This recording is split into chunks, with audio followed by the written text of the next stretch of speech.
Hello and अस्सलाम वालेकुम। Doctor Jamshed pharmacist आपकी खिदमत में हाजिर है। आज इस टॉपिक जिस पे हम बात करने जा रहे हैं उसका जो टाइटल है that is what is the difference between pharmacy and medical store.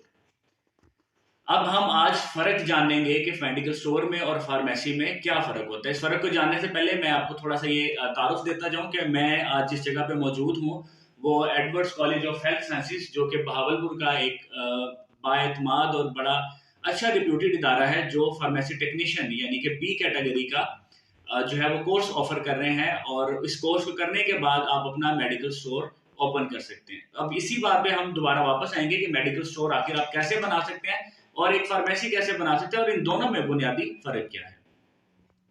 तो चलिए बात करते हैं कि फार्मेसी और मेडिकल स्टोर में क्या फर्क है। अब इस फर्क को जानने के लिए सबसे पहले हमें यह समझना जरूरी है कि हमने इस फर्क को, इस डिफ्रेंसिएशन को अपने कवानीन के मुताबिक यानी कि पाकिस्तान के अंदर हमारा जो ड्रग लॉ है, जो हमारे मेडिसिन से रिलेटेड जितने भी बिजनेस हैं उसको रेगुलेट करता है, हम उसके मुताबिक बात करेंगे। अब आपको डिफरेंस जानने के लिए 3 से 4 पॉइंट ज़हन में जरूर रखने हैं और इनको समझना है। पहले नंबर पे फार्मेसी एक ऐसी दुकान है, एक ऐसा सेल पॉइंट है जहां पे आप दवाई को सेल करते हैं और उस सेल करने के लिए आपके पास एक क्वालिफाइड फार्मासिस्ट होना जरूरी है। जबकि दूसरी तरफ मेडिकल स्टोर आपकी एक ऐसी शॉप है, एक ऐसा सेल पॉइंट है जहां पे दवाई को सेल करने के लिए आपके पास लाइसेंस और फार्मेसी असिस्टेंट होना जरूरी होता है या फार्मेसी टेक्नीशियन होना जरूरी होता है। अब मैंने दो बातें यहाँ पे की कि अगर आप फार्मेसी का काम कर रहे हैं तो आपके पास एक क्वालिफाइड पर्सन जिसको आप फार्मासिस्ट कहते हैं, जिसने 5 साल की फार्म डी की डिग्री की होती है, वो होना जरूरी होता है और वही शख्स लाइसेंस हासिल कर सकता है फार्मेसी के लिए। जबकि दूसरी तरफ हम मेडिकल स्टोर की बात करते हैं तो मेडिकल स्टोर पे आपके पास एक ऐसा बंदा जिसने फार्मेसी टेक्नीशियन का या फार्मेसी असिस्टेंट का कोर्स किया है।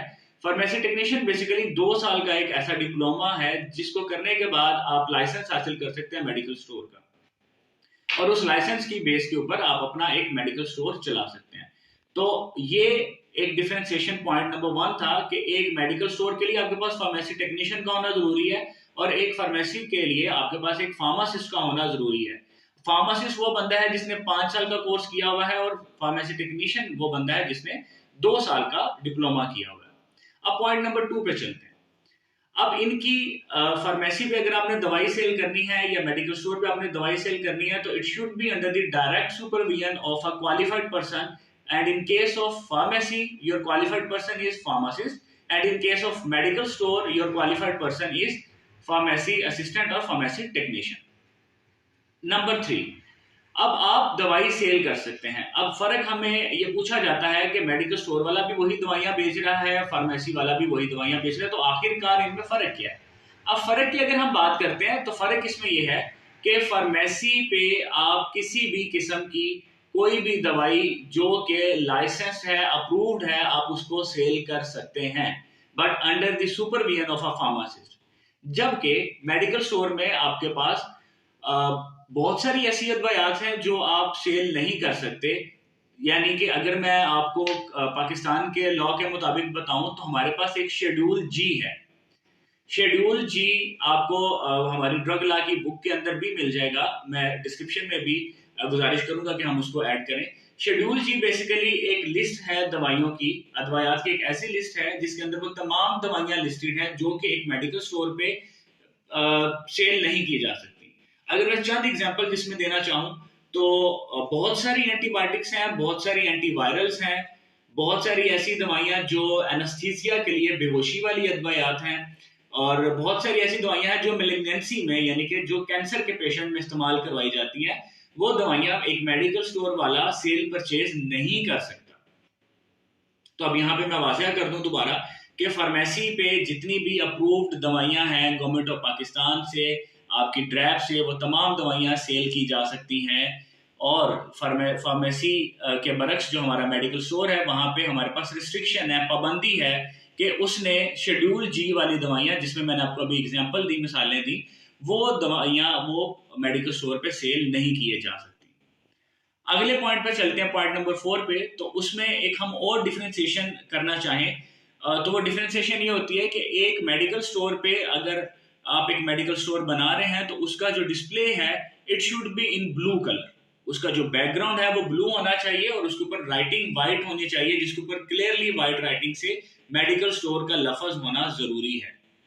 जबकि इसके बरक्स आपके पास जो फार्मेसी है, फार्मेसी का साइन बोर्ड हमेशा हमेशा ग्रीन कलर का होगा और इस ग्रीन कलर के साइन बोर्ड के ऊपर आप व्हाइट राइटिंग में डिस्प्ले करेंगे कि ये हमारी फार्मेसी है, जो भी उस फार्मेसी का नाम होगा। और ये पाकिस्तान के जो ड्रग लॉ है, पाकिस्तान का जो कानून है जो दवाइयों और इन चीज़ों को रेगुलेट करता है, ये उसके मुताबिक हम बात कर रहे हैं। तो जल्दी से मैं आपको ये रिकॉल करवा देता हूँ कि हमने जो बातें की आज। नंबर 1 हमने कहा कि मेडिकल स्टोर और फार्मेसी के लिए आपके पास फार्मासिस्ट और फार्मेसी टेक्नीशियन का होना जरूरी है। In case of pharmacy pharmacist और in case of medical store आपके पास एक फार्मेसी टेक्नीशियन जिसने 2 साल का डिप्लोमा किया हुआ है। उसके बाद हमने बात की कि इनकी जो सेल होगी दवाइयों की वो डायरेक्ट सुपरविजन में होगी फार्मासिस्ट के और फार्मेसी टेक्नीशियन के। इसके बाद हमने ये बात की कि आपका जो शेड्यूल जी वाली दवाइयां हैं वो मेडिकल स्टोर वाला नहीं बेच सकता, बट आपके पास जो फार्मेसी है उसमें हर किस्म की दवाइयां जो अप्रूव्ड हैं वो बेची जा सकती हैं।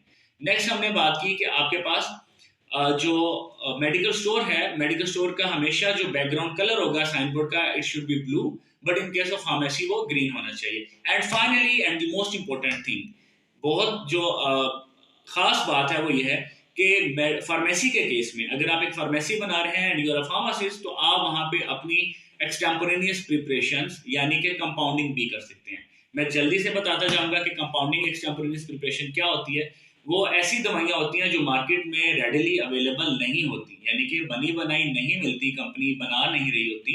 वो दवाइयां आपको फार्मासिस्ट अपनी फार्मेसी पे खुद से बना के भी दे सकता है। तो ये सिर्फ फार्मासिस्ट और फार्मेसी पे ही फंक्शन परफॉर्म किया जा सकता है। उम्मीद है आपको इससे मालूमात जरूर मिली होगी। इससे मजीद मालूमात हासिल करने के लिए आप हमें कमेंट सेक्शन में अपने क्वेश्चंस भी पुट कर सकते हैं। नीचे डिस्क्रिप्शन में हमारे डिफरेंट पेजेस और इन चीज़ों के भी जो है वो टैग किए जाएंगे, तो आप उस पर ज़रूर अपनी कमेंट्स दीजिएगा। एंड फाइनली इस चैनल को ज़रूर लाइक और सब्सक्राइब कीजिएगा। Thank you so much. अल्लाह हाफिज़।